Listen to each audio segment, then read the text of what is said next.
Hi, today we'll be presenting on MediSeeker, an AI-driven drug discovery pipeline. To start off, a little bit about us. So we're twin sisters from San Ramon, California, and we're rising seniors at the Quarry Lane School. We're both very passionate about exploring applications of AI in healthcare and have worked on multiple projects exploring applications such as disease diagnosis, personalized medicine, drug discovery, and more.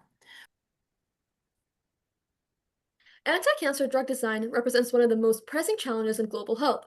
On average, it takes over $2.8 billion and 10 to 17 years just to bring a single drug into clinical use, making it an incredibly expensive and time-consuming process. And even then, only 1 in 10 drugs in clinical trials make it to approval.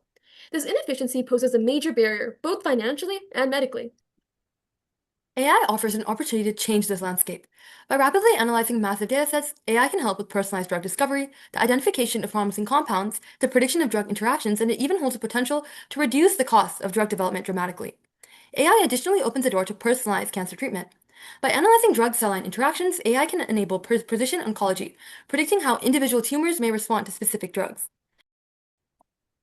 We present MediSeeker, an end-to-end pipeline that combines de novo drug generation, sensitivity, and toxicity evaluation to iteratively find better drug candidates for personalized cancer treatment. We will start by briefly defining a piece of terminology that's relevant to all components of our pipeline.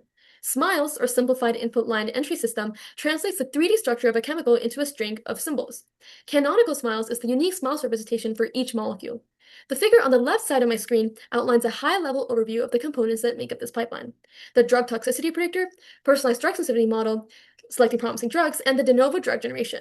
For the toxicity prediction model, we made use of the HERG central dataset, which contained the SMILES format for each drug and toxicity value. For the personalized drug sensitivity predictor, we made use of the GDSC dataset to predict drug sensitivity value using cancer cell line and drug information.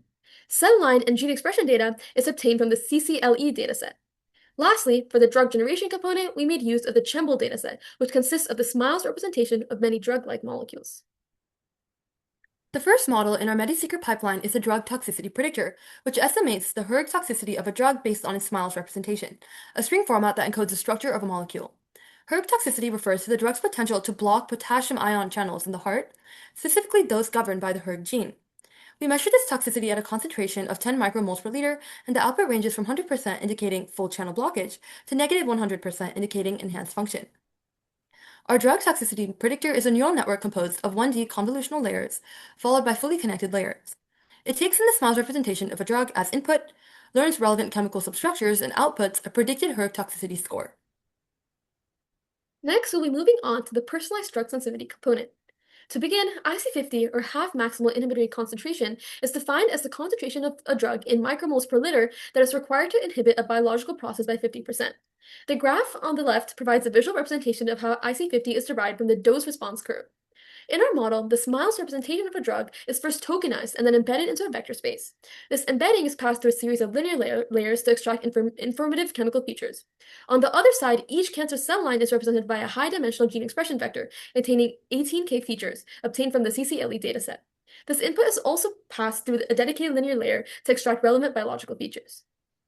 The outputs from the drug pathway and cell line pathway are concatenated, and this fused representation captures the drug-cell interactions. This fused vector is passed through additional linear layers to predict the final IC50 value. This model is trained on drug cell line pairs from the GDSC dataset.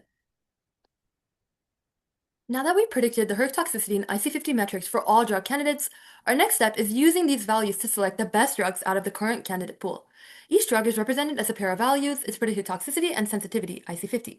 With each iteration, newly generated compounds are added to existing candidates, forming a Pareto curve. A Pareto point lies on the Pareto front if no other drug has both a lower IC50 value and lower toxicity. The points on the Pareto front represent the most balanced trade-offs between drug effectiveness and safety. By selecting only these Pareto optimal candidates, we ensure that the pipeline filters out suboptimal drug candidates.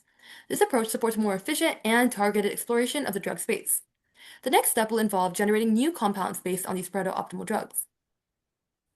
The chemical space of potential drug molecules is very vast, estimated to be around 10 to the 23 to 10 to the 66. This only highlights the potential for computational methods to efficiently search the space for viable drug candidates. Our drug generation model is responsible for generating new drug variants that can be sent back through the pipeline, resulting in novel drug candidates. Our drug generation model works by adapting the architecture of the nano-GPT model.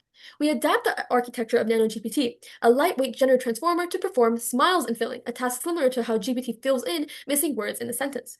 By inserting random blanks into smile strings and training the model to fill in the blanks, the model learns to generate chemically plausible results, enabling the creation of novel drug variants. There is a validation step, as noted in the model architecture, where we use RDKit, a software package in Python, as an initial pre-check to filter out drugs that are not clinically valid. The invalid drugs are discarded, and the remaining drugs are added to the new possible drug candidates. The cycle then repeats, where these drugs are inputted back into the toxicity prediction to iteratively generate better and better drugs. Here we present the results for the personalized drug sensitivity prediction model. The graph on the left is generated for a randomly sampled compound from the test dataset. The x-axis are the different patient cell lines, and the y-axis are the IC50 values for this drug on all of the cell lines in our test set. This graph highlights the fact that the model's predicted values match the shape of the ground truth IC50 curve, showing that our trained model can successfully predict drug sensitivity. The trend of both the orange curve and the blue scatter points show how different cell lines respond differently to the same drug, therefore showing how a one-size-fits-all approach indicated by the green line is ineffective. We then show the results for our Pareto optimization algorithm over 4 full iterations of the MediSeeker pipeline for a randomly selected cell line. The graph displays Pareto fronts for each iteration, plotting the log IC50 value against the toxicity. As the pipeline iterates, the quality of drug candidates improves as shown by the curve moving closer to the origin of the graph each iteration. Notably, the log IC50 value is reduced by approximately 5 between iteration 0 and iteration 3 for the leftmost point. Lastly, here we show the results of the drug generation component. The diagrams shown on the left show the original and variant drug and were generated from the SMILES representation output by the drug generation model.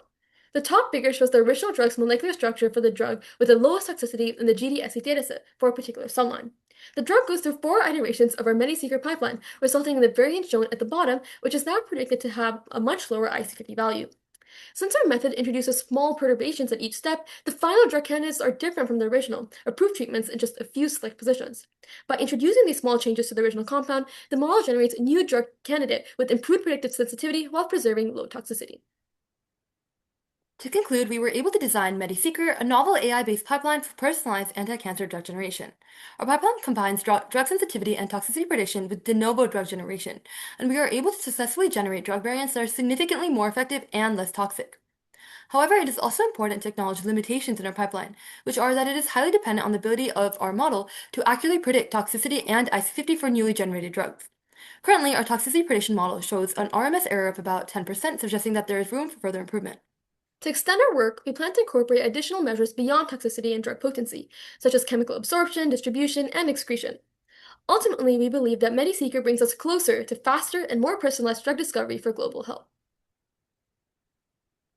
We'd like to thank Dr. Jillian Weiss for her guidance through this project and sparking our interest in the field of bioinformatics and genetics.